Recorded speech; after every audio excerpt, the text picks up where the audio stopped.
Assalamualaikum warahmatullahi wabarakatuh.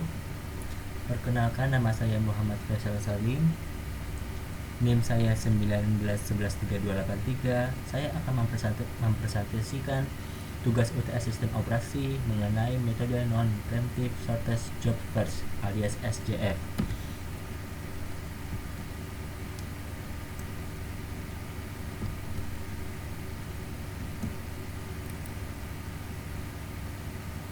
Tunggu sebentar.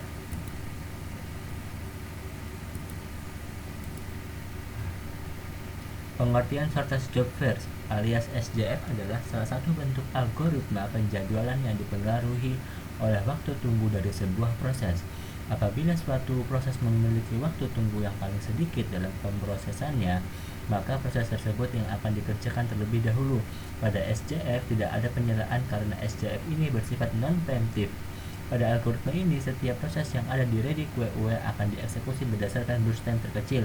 Hal ini mengakibatkan waiting time yang pendek untuk setiap proses, dan karena hal tersebut, maka waiting time rata-ratanya juga menjadi pendek, sehingga dapat dikatakan bahwa algoritma ini adalah algoritma yang optimal. Ada beberapa kekurangan dari algoritma ini. Yang pertama adalah susahnya untuk memprediksi burst time proses yang akan dieksekusi selanjutnya. Yang kedua, proses yang mempunyai burst time yang besar akan memiliki waiting time yang besar pula, karena yang dieksekusi terlebih dahulu adalah proses yang burst time yang lebih kecil. Sekilas tentang Shortest Job First Non-Preemptive. Metode ini mendahulukan proses dengan eksekusi dalam waktu yang tersingkat. Algoritma ini dalam bagian non-preemptive, CPU tidak memperbolehkan proses yang ada di ready QUE untuk menggeser proses yang sedang dieksekusi oleh CPU, meskipun proses yang baru tersebut mempunyai burst time yang lebih kecil. Oke, kita melihat contoh soal di sini. Diketahui ada 4 proses yang arrival time dan burst time sebagai berikut. Pada proses pertama memiliki arrival time 0 dan burst time-nya adalah 8. Proses kedua memiliki arrival time 3 dan burst time-nya 5. Dan proses yang ketiga memiliki arrival time-nya 5 dan burst time-nya 2. Yang proses keempat memiliki arrival time 6 dan burst time-nya 6. Pertanyaannya, hitunglah waiting time dan average time menggunakan metode penjadwalan non-preemptive shortest job first alias SJF. Nah, bisa dilihat di sini ada Gantt chart-nya. Kita bisa melihat di sini pada P1 sebenarnya burst time ini memiliki angka yang paling gede daripada kolom lainnya. Akan tetapi karena arrival time-nya yang dimiliki adalah 0, maka harus diletakkan bagian pertama.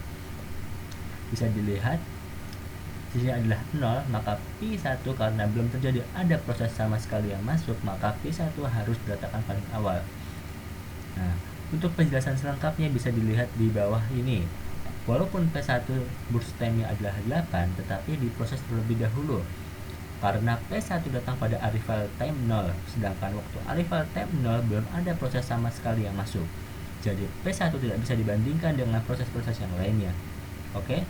Setelah meletakkan P1 di sini di bagian titik awal, kita sekarang kembali pada P2, P3, dan P4, dan itu harus kembali pada patokan burst time-nya yang urutan terkecil hingga menuju urutan yang terbesar. Kita bisa lihat selanjutnya, selama berjalan pada P1, ada P2, P3, P4 dan yang akan datang. Maka proses selanjutnya diperhitungkan dari perbandingan burst time yang P2, P3, dan P4. Nilai burst time yang paling kecil akan diproses terlebih dahulu, dan urutannya yaitu P3 sama dengan 2 milisecond, P2 sama dengan 5 milisecond, dan P4 memiliki 6 milisecond. Kemudian kita saat ini akan membaca pada angka-angka di sini 8, 10, 15, 21. Untuk 3, 5, 6 nanti saya akan jelaskan selanjutnya secara terpisah.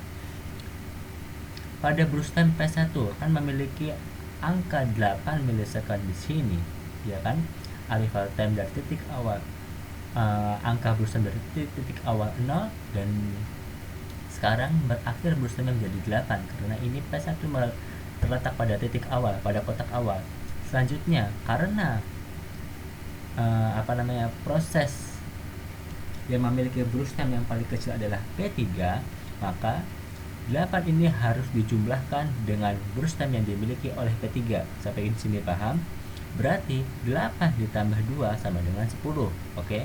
Kemudian selanjutnya 10 ini akan ditambahkan oleh burst time yang dimiliki pada P2, yaitu 10 ditambah 5 sama dengan 15. Selanjutnya kemudian begitu juga sama pada proses keempat.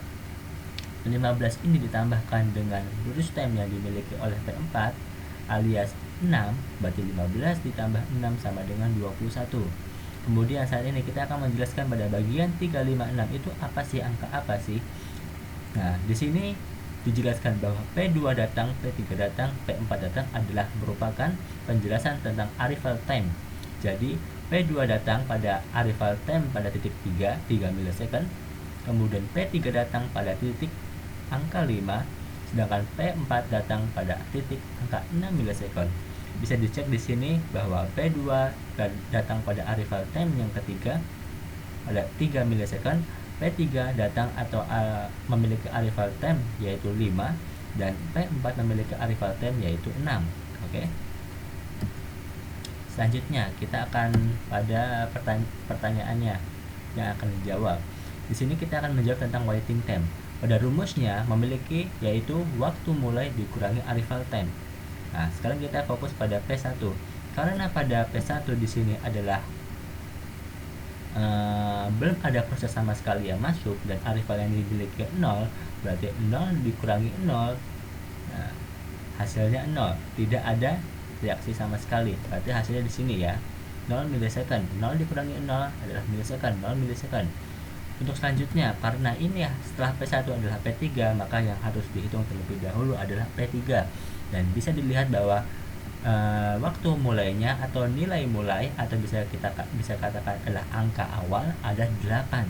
Bisa dilihat bagian sisi kirinya P3 atau sisi kirinya kotak, bahwa angka awal ini atau bisa dinamakan waktu mulai harus diselisihkan dengan time arrival time yang dimiliki pada kotak tersebut atau proses tersebut. Berarti 8 dikurangi arrival time yang dimiliki P3 yaitu 8 dikurangi 5 sama dengan 3 millisecond. Oke.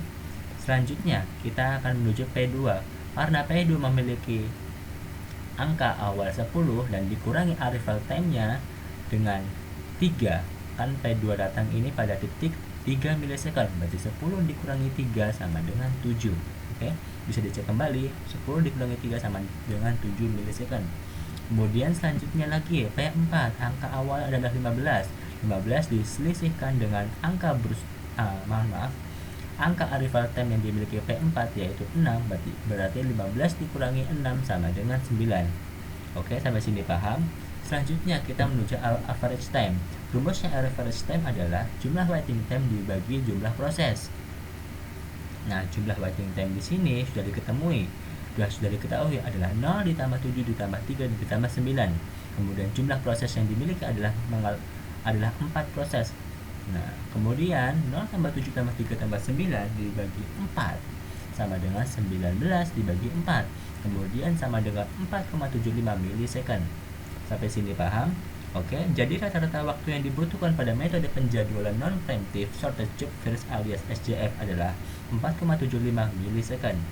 Sekian dari saya. Apabila ada kata-kata yang salah mohon dimaafkan. Wassalamualaikum warahmatullahi wabarakatuh.